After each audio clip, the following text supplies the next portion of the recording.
பங்குச்சந்தையில் sir இறங்கி இருக்குது sir நிறைய, இப்போ வாங்கலாம் சார், நல்ல முதலீடு பண்ணலாம் சார் அப்படின்னாக்கா பங்குச்சந்தையில் முதலீடு பண்ணாமல் இருக்கிறது நல்லது. GT Holidays. GT Holidays, South India's #1 travel brand. Karthipuram, Coimbator's 200-acre Dream Township premium plots. Taste the Milky Mist ice cream once and there is no turning back. Milky Mist ice cream. இப்போ யாரும் எதிர்பாராத இப்போ ஒரு பிரச்சனை, என்ன புது பிரச்சனை வருதுன்னா அமெரிக்காவில் விலைவாசி ஏற்றம். அந்த அமெரிக்காவில் விலைவாசி ஏற்றம் இருந்தால் அங்கே என்ன பண்ணுவாங்க, வட்டி விகிதங்களை ஏற்றுவாங்க. அமெரிக்காவில் வட்டி விகிதங்கள் ஏற்றினாங்கனாக்கா உலகம் முழுக்க வட்டி விகிதங்கள் ஏறும். நீங்கள் வெளிநாட்டில் வேலை செய்கிறீங்க, போன வருஷம் இங்கே பணம் அனுப்புனீங்க, $1 அனுப்புனீங்க, 82 ரூபா தான் கிடைச்சிது. வங்கியில் வைப்பு நிதியில் வச்சுங்க, அவங்க 8% வட்டி கொடுத்தாங்க. ஆனால் அந்த காசை நீங்கள் திரும்ப யூஎஸ்க்கு திரும்ப பண்ணீங்கன்னா இன்றைக்கி 93 ரூபா. அப்போ உங்களுக்கு அந்த பணத்தை அங்கேருந்து இங்கே அனுப்பாமல் அங்கேயே சும்மா வீட்டிலேயே வச்சுருந்தாலுமே உங்களுக்கு பெனிஃபிட். சிறு முதலீட்டாளர்கள் நிறைய பேர் கேட்ட கேள்வி என்னன்னா, கடந்த 1.5 வருஷமாக நான் போட்ட கார்பஸ் கம்மியாகிக்கிட்டே வருது, அப்போ என்ன பண்ணுறது அப்படின்னு கேட்டாங்க. எஸ்ஐபி அப்படின்னு நீங்கள் பண்ணுறதுன்னு முடிவு பண்ணிக்கிட்டீங்கன்னா அதை நிறுத்தக்கூடாது. பல ஆண்டுகளுக்கு தொடர்ந்து அதை வச்சுருந்தோம். நம்ம ஊரில் இருக்க நிறைய மிடில் கிளாஸ் மக்கள் அதிகமாக ஃபோக்கஸ் பண்ணுற ஒரு விஷயம் தங்கமாக இருக்குது. அது ரொம்ப மோசமாக தான் இருக்குது. வார் வரும்போது தங்கத்தோட விலை ஏறும். ஆனால் இப்போது வார் நடந்துட்டு இருக்குது, ஆனால் தங்கத்தோட விலை இறங்குது. அதுவும் கொஞ்சம் நஞ்சமாக இறங்கல. வட்டி விகிதங்கள்லாம் ஏற ஆரம்பிச்சதுனால் அது தங்கத்துக்கும் நல்லது கிடையாது, பங்குச்சந்தைக்கும் நல்லது கிடையாது. உங்கள்கிட்ட ஒரு 1 லட்ச ரூபாய் இருக்குது, நீங்கள் இந்த மார்க்கெட்டில் எங்கே இன்வெஸ்ட் பண்ணுவீங்க? இப்போ என்கிட்ட 1 லட்ச ரூபாய் இருக்குது அப்படின்னு சொன்னால் அந்த 1 லட்ச ரூபாயை நான் கண்டிப்பாக பங்குச்சந்தையில் போட மாட்டேன். இந்த சிறு முதலீட்டாளர்கள் நிறைய பேர் கேட்ட கேள்வி என்னன்னா, கடந்த 1.5 வருஷமாக நான் போட்ட கார்பஸ் கம்மியாகிக்கிட்டே வருது, நீங்கள் சொல்கிறீங்க வாங்குங்கன்னு சொல்லி. இங்கிட்டு பார்த்தா நான் வாங்குறேன், பட் என் பழைய கார்பஸோட லெவல் ரொம்ப கீழே போயிட்டு இருக்கு. ஸோ நான் என்ன பண்ணட்டும், கொஞ்ச நாள் எடுத்து வெளியே வச்சிடவா? எனக்கு ஓரளவு எல்லாத்துலேயும் க்ரீனில் பார்த்ததுக்கப்புறம் உள்ளே வர்றது ஓரளவு பெட்டராக இருக்குமா? ஏன்னா கார்பஸை மொத்தமாக 0 ஆக்கி இழந்துட்டு போகிறத விட நான் மாதம் இன்வெஸ்ட் பண்ணுறது ஒரு 1000 ரூபாய் 1500 ரூபான்னு இருக்குது, அப்போ என்ன பண்ணுறது அப்படின்னு கேட்டாங்க. இல்லை, முதல்ல ஒரு விஷயம் பார்த்துங்க, கார்பஸ் 0 போகாது. ஏன்னா அது 0 போகணும்னா இந்தியாவில் இருக்கிற எல்லா பங்குகளும் 0க்கு போகணும். அப்படி வாய்ப்பு கிடையாது. அது 1. ரெண்டாவது, நான் கொஞ்ச நாளைக்கு நிறுத்திட்டுமா, அது இப்போ ஒரு உதாரணத்துக்கு சொல்கிறேன். நீங்கள் நிறுத்திடுறீங்க, நான் தொடர்ந்து எஸ்ஐபி பண்ணிக்கினே வரேன். உங்களுக்கு எப்போ க்ரீன் காமிக்குன்னா இங்கேருந்து ஒரு 10% ஏறினதுக்கப்புறம் தான் அது க்ரீன் காமிக்கும். ஏன்னா நீங்கள் வாங்கினது விலையில் 10-15% மேலே போனதுக்கப்புறம் தான் உங்களுக்கு க்ரீன் காமிக்கும். ஆனால் இது 10% கீழே இருக்கும்போதே நான் இப்போ தொடர்ந்து முதலீடு பண்ணுறதுனால இப்போ நான் பண்ணுற முதலீடு அப்போ 10% மேலே போகும்போது எனக்கு அது இன்னும் கூடுதலான க்ரீன் காமிக்குமா? அப்போ உங்களை விட நான் தானே பெட்டர் ஆகிடுவேன். ஸோ அதனால் எஸ்ஐபி அப்படின்னு நீங்கள் பண்ணுறதுன்னு முடிவு பண்ணிக்கிட்டீங்கன்னா அதை நிறுத்தக்கூடாது. நீங்கள் பல ஆண்டுகளுக்கு தொடர்ந்து அதை வச்சுருக்கணும். ஒரு உதாரணத்துக்கு பார்த்திங்கன்னா, சென்றாண்டு இப்போ எப்படி ஈரான் வார் பங்குச்சந்தைகள் உள்ள இறங்குதோ, இதே போல் சென்றாண்டு ட்ரம்ப் டேரிஃப் பங்குச்சந்தைகள் மிக அபரிதமாக இறங்கிச்சு. இப்போ இருக்கிறத விட இன்னும் மோசமாக இருந்தது. 21,700 வரைக்கும் வந்தது நிஃப்டி. ஆனால் அங்கேருந்து திரும்ப மீண்டெழுந்து 26,000 போச்சு. அப்போ நீங்கள் நிறுத்திட்டு இருந்தீங்கன்னா நீங்கள் என்ன பண்ணியிருப்பீங்க? 26,000 வந்தப்போ இப்போ க்ரீனில் வந்துடுச்சுங்க, இப்போ திரும்ப முதலீடு பண்ண ஆரம்பிச்சிங்கன்னா திரும்ப அங்கேருந்து கீழே வந்துருக்கும். ஆனால் அதே நானே அது 21,700 போனப்போ நான் முதலீடு பண்ணியிருப்பேன். அது 26,000 போனப்போ எனக்கு நல்ல ப்ராஃபிட் இருந்திருக்கும். இப்போ திரும்பி இறங்கினாலுமே நான் அந்த 21,700 முதலீடு பண்ணி இப்போ எனக்கு லாபத்தில் தான் இருப்பேன். ஸோ அதனால் எஸ்ஐபி அப்படின்னு முடிவு பண்ணிட்டீங்கன்னா அது கண்டிப்பாக அதை நீங்கள் தொடர்ந்து செய்யணும். ஆனால் என்ன பண்ணணுன்னா, என்ன பண்ணுவாங்க, என்ன பண்ணணும் அப்படின்னு சொல்கிறேன் பாருங்க. கீழே வரும்போது எஸ்ஐபி நிறுத்துருவாங்க, மேலே போகும்போது திரும்ப எஸ்ஐபி ஆரம்பிப்பாங்க, அது திரும்ப கீழே வரும், திரும்ப நிறுத்துருவாங்க, திரும்ப மேலே போகும், அப்போ திரும்ப எஸ்ஐபி பண்ணுவாங்க. அப்போ எப்பவுமே அவங்க தொடர்ந்து ஹை ப்ரைஸ்லேயே தான் வாங்கிக்கின்னு இருப்பாங்க. ஆனால் அதுக்கு பதில் நீங்கள் தொடர்ந்து எஸ்ஐபி பண்ணிக்கின்னு இருந்து லோ லெவல்லையும் வாங்கிக்கினே இருந்தீங்கன்னா உங்களுடைய ஆவரேஜ் காஸ்ட்டு குறைஞ்சிக்கினே இருக்கும்.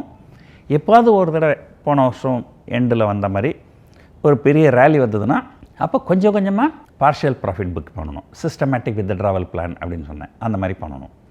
ஸோ அந்த மாதிரி பண்ணுறது தான் பெட்டராக இருக்குமே தவிர இந்த மாதிரி பண்ணுறது ஏற்ற இறக்கங்கள் கண்டிப்பாக இருந்துன்னு தான் இருக்கும். யார் கண்டது? அடுத்து சில நாட்களில் அரசாங்கம் எஃப்ஐஏ கூப்பிட்டு பேசலாம், அல்லது வரிகள் ஏதாவது குறைக்கலாம், ஏதாவது செய்யலாம். Okay sir. சார், இப்போது எஸ்ஐபி இன்வெஸ்டர்ஸ் கேட்ட கேள்விக்கு நீங்கள் ஒரு பதில் கொடுத்துட்டீங்க. இருந்தாலும் நம்ம ஊரில் இருக்க நிறைய மிடில் கிளாஸ் மக்கள் அதிகமாக ஃபோக்கஸ் பண்ணுற ஒரு விஷயம் தங்கமாக இருக்குது. இப்போது வார் டைம்ஸில் பார்த்திங்கன்னா சேஃப் ஹேவன்னு சொல்லுவாங்க தங்கத்தை. சரி அங்கிட்டு போகலான்னு பார்த்தா அங்கே அதை விட பயங்கரமாக கீழே வந்துக்கிட்டே இருக்குது. ஸோ இப்போ அந்த சைடு கம்யூனிட்டி சைடு எப்படி சார் இருக்குது? அது ரொம்ப மோசமாக தான் இருக்குது.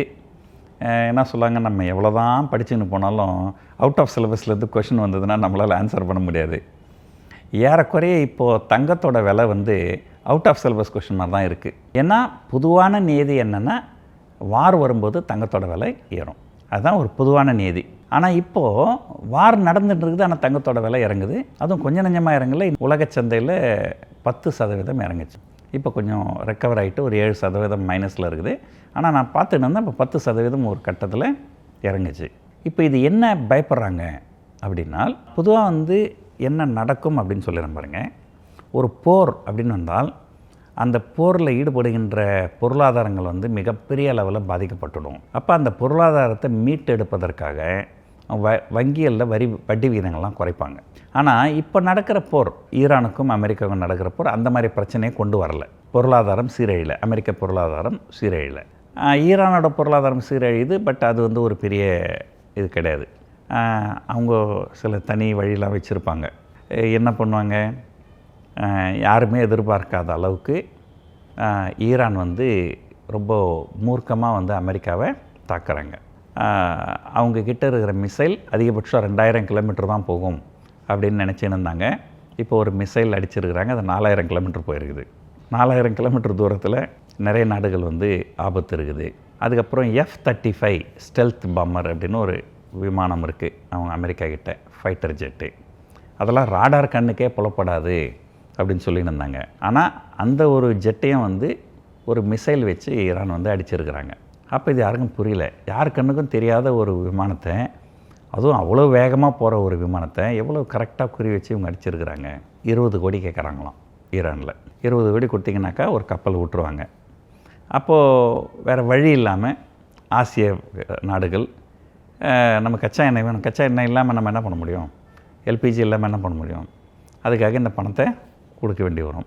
இது இல்லாமல் என்ன பண்ணுவாங்க, ஒருவேளை அமெரிக்கா இந்த போரில் தோற்று விட்டால், தோக்கக்கூட வேணாம், ஜெயிக்கா விட்டால், அப்போ ஈரானோட கை கொஞ்சம் ஓங்கிடும். அப்போ என்ன பண்ணுவாங்க, பக்கத்தில் இருக்கிற நாடுகள் United Arab Emirates, Qatar, Oman, இந்த நாடுகளுக்கெல்லாம் போய்ட்டு போகிறனால எங்கள் நாடு ரொம்ப சேதமடைஞ்சு போச்சு, நீங்கள் ஒரு 5 பில்லியன் கொடுங்க, அப்போ தான் எங்கள் நாட்டை நாங்கள் மறுநிர்மாணம் பண்ண முடியும், அப்படி கொடுக்கலனாக்கா உங்கள் ஆயில் ரிஃபைனரிலாம் நாங்கள் மிசைல் வச்சு தாக்குவோம் அப்படின்னு மிரட்ட ஆரம்பிச்சிருவாங்க.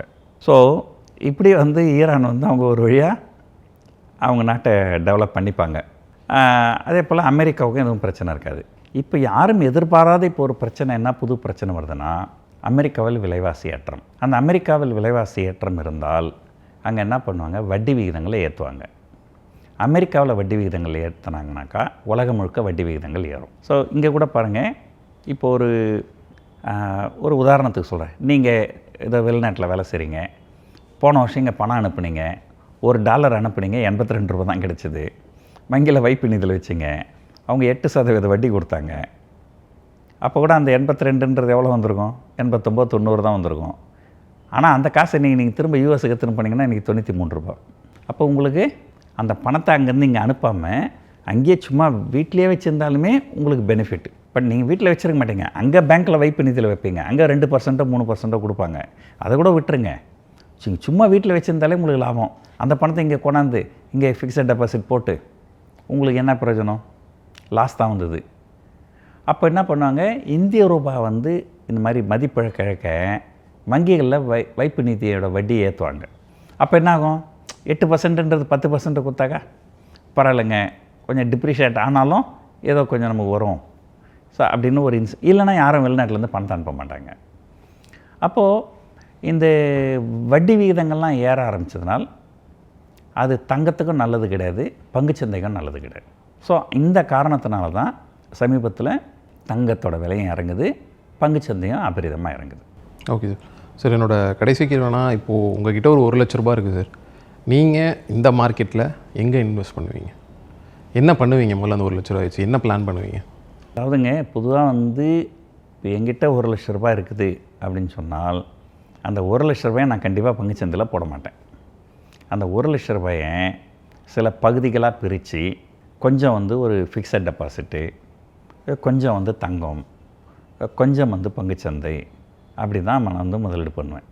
அதுவும் இல்லாமல் வந்து கையில் 1 லட்ச ரூபா இருக்குதுன்னா 1 லட்ச ரூபாயும் ஒரே நேரத்தில் முதலீடு பண்ண மாட்டேன். ஸோ இந்த மாதம் ஒரு 20,000, ஒரு மாதம் கழிச்சு இன்னொரு 20,000, அடுத்த அப்படி தொடர்ந்து ஒரு 5 மாதமாக நான் முதலீடு பண்ணுவேன். அப்படி பண்ணுறது தான் வந்து ஒரு புத்திசாலித்தனமாக இருக்க முடியுமே தவிர, ஏன்னா பங்குச்சந்தைகள் ஏற்ற இறக்கத்துக்கு உட்பட்டது.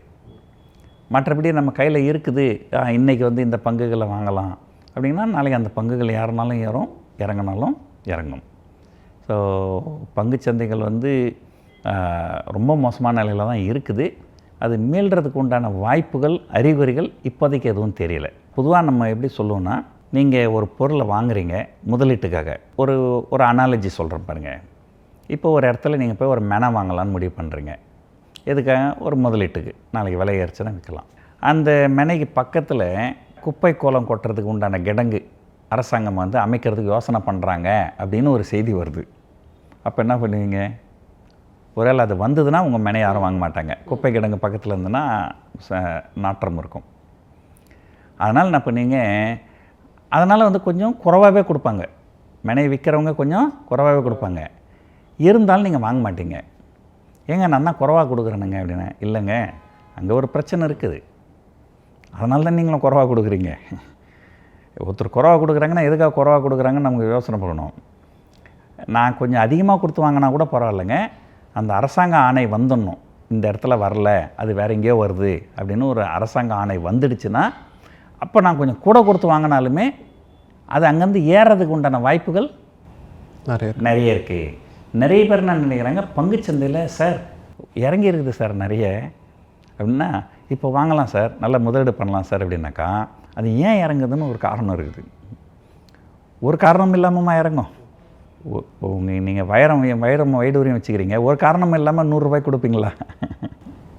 கொடுக்க மாட்டேன். ஸோ அது ஒரு காரணம் இருக்குது.